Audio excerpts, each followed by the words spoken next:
Maybe I'm crazy, maybe I'm crazy, maybe I'm not. All right, very excited to have my coworker at Prime Video, Thursday Night Football, and friend Bucky Brooks back on Maybe I'm Crazy podcast.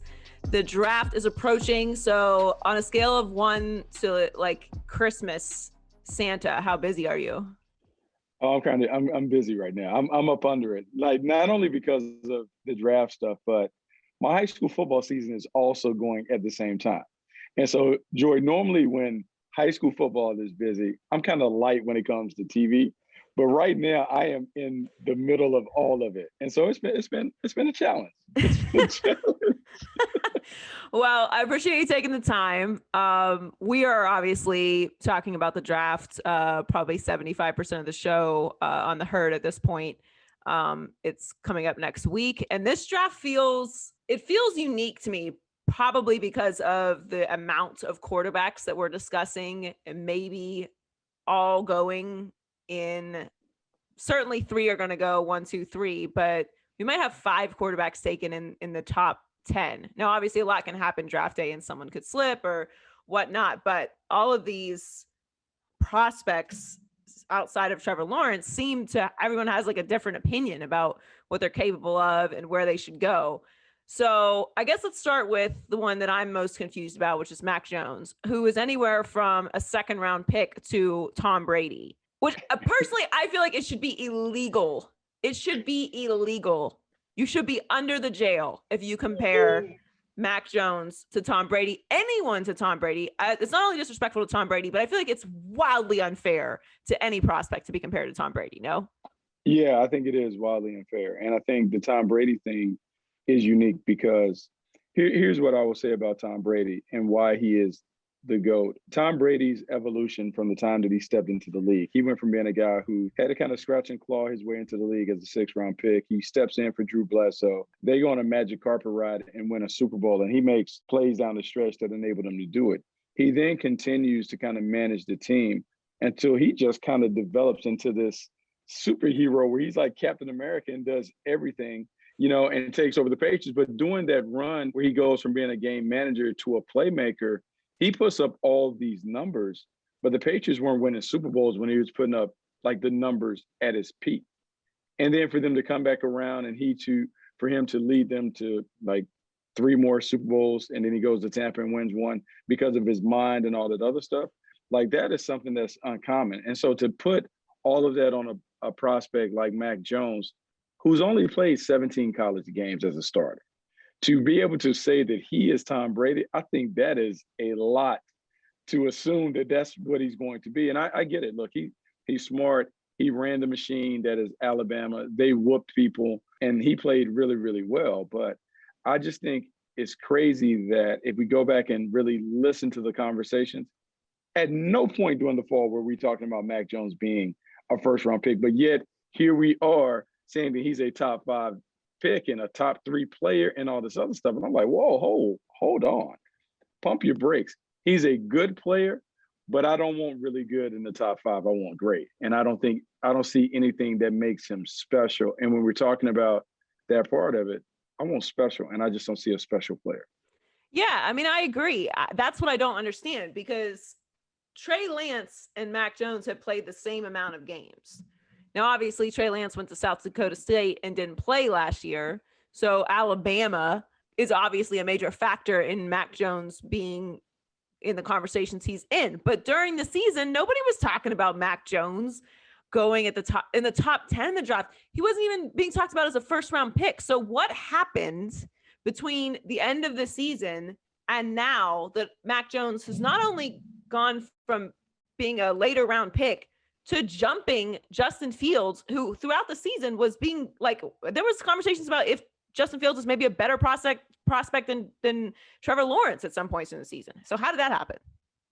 I would say this, and this is always the danger when it comes to it. The draft is so far removed from the college football season that evaluators begin to talk themselves into these decisions. And so it's almost paralysis by analysis, that we tend to pick 1 or 2 prospects that we overstudy, that we grill, that we poke all the holes in and nitpick.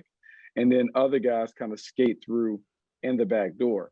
The other thing that has happened when it comes to this industry, because I'll say the media part of scouting, is some of us are so fascinated that we want to be right on draft day. So we try and connect the dots based on what we think to what another team thinks or what have you. So there's been a lot of conversation about Kyle Shanahan because Mac Jones has been linked to the 49ers. So right. Kyle Shanahan, yeah, but he won with Kirk Cousins. He won with Matt Ryan, Matt Schaub. Like, that's his type. Like, that's his type. That's what he likes. That's what he wants to go for. And I'll say, okay, I can see that. Like, he's done that because, look, we did a game where he had Nick Mullins and C.J. Beathard and those things. Right. But maybe because he has those guys, he's like, yeah, I don't want to do that anymore. I don't want to shop at that aisle. I want to go shop at the other aisle. And I think of the Mac Jones thing a couple different ways. If he takes Mac Jones and Mac Jones comes into the NFC West, the 49ers will have Mac Jones versus Russell Wilson, Matthew Stafford, and Kyler Murray. When at any point is Mac Jones going to rank at the top of that division? Better yet, when will Mac Jones ever be out of the cellar of that division when it comes to the quarterbacks?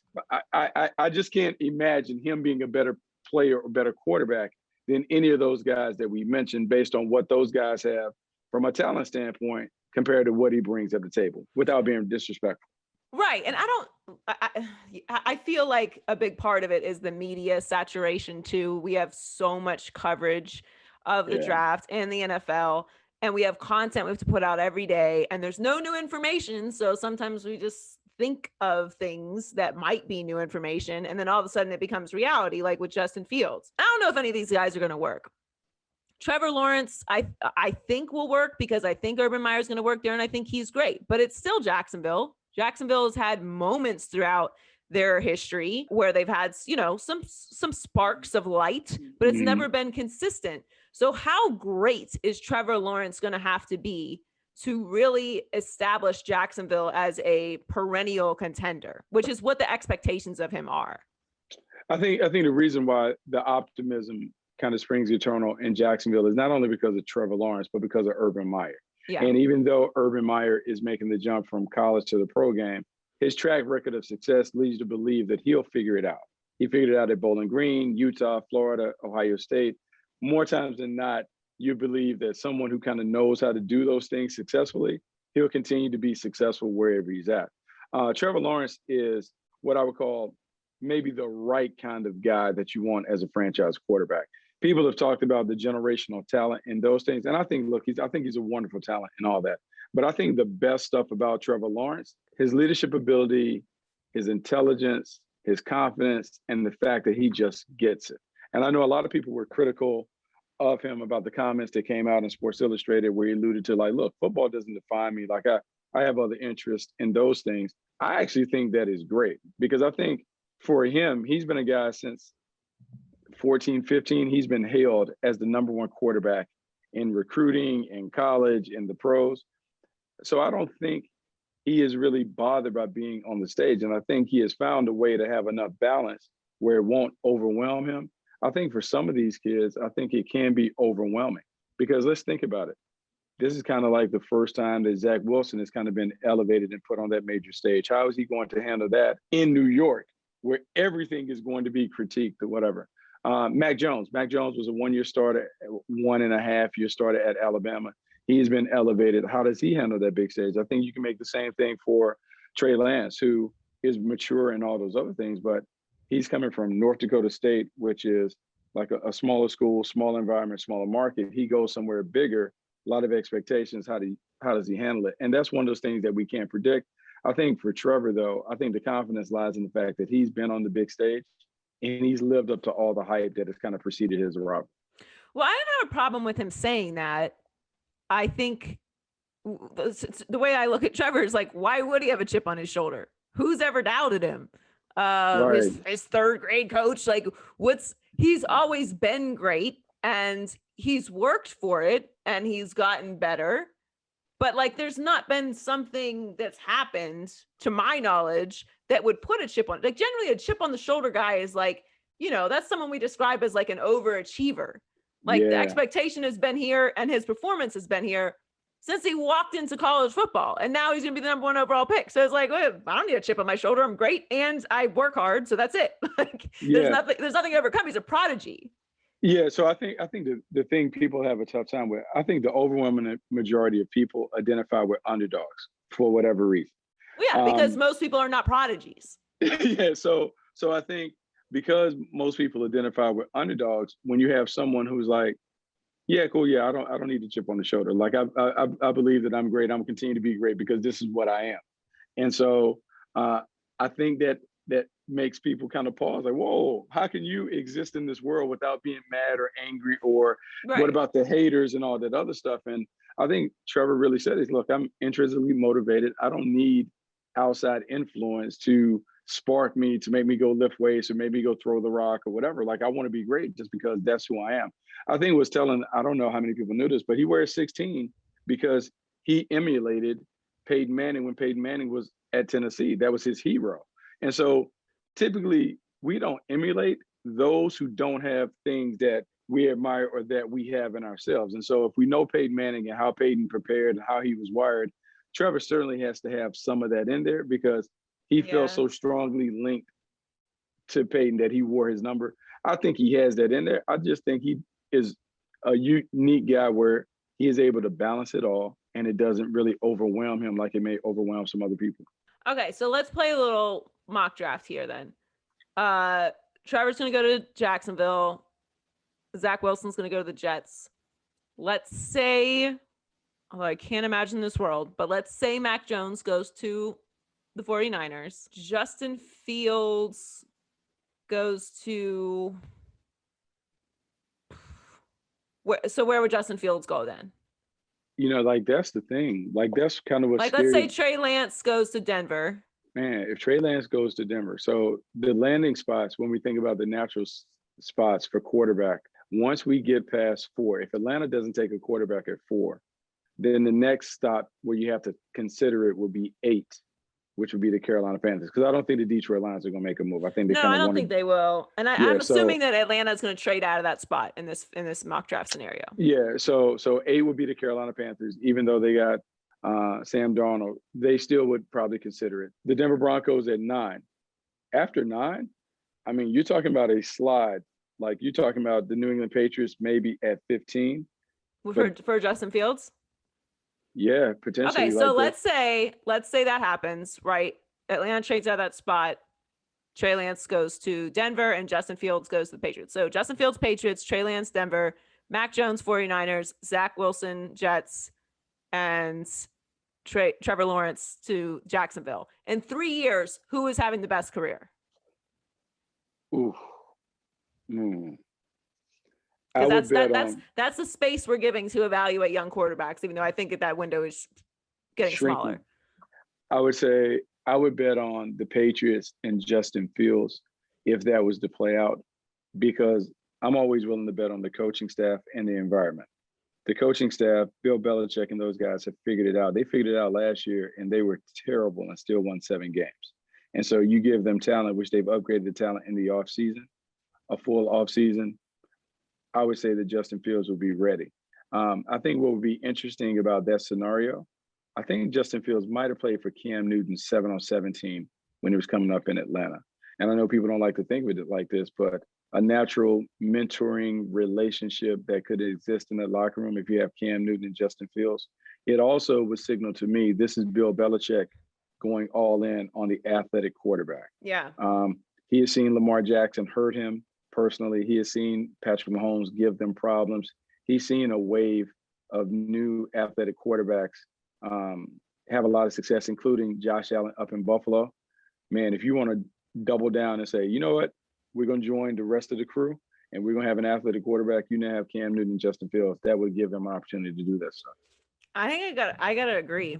I think it's going to take a little bit of time for Jacksonville to get really into contention, even with Trevor Lawrence and Urban Meyer.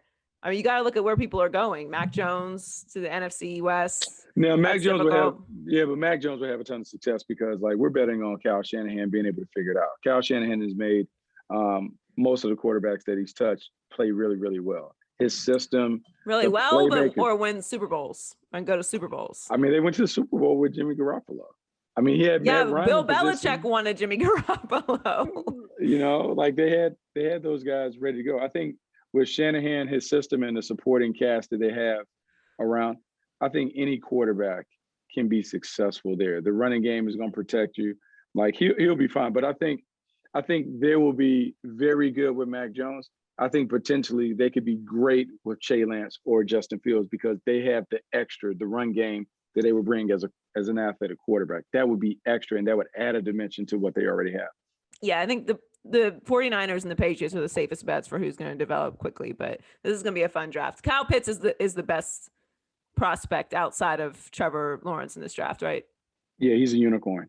You don't see guys that are built like that. Like you don't see guys that are athletic like he is at the tight end position that have like that NBA body, but they can run routes like wide receivers. He makes plays over the middle of the field.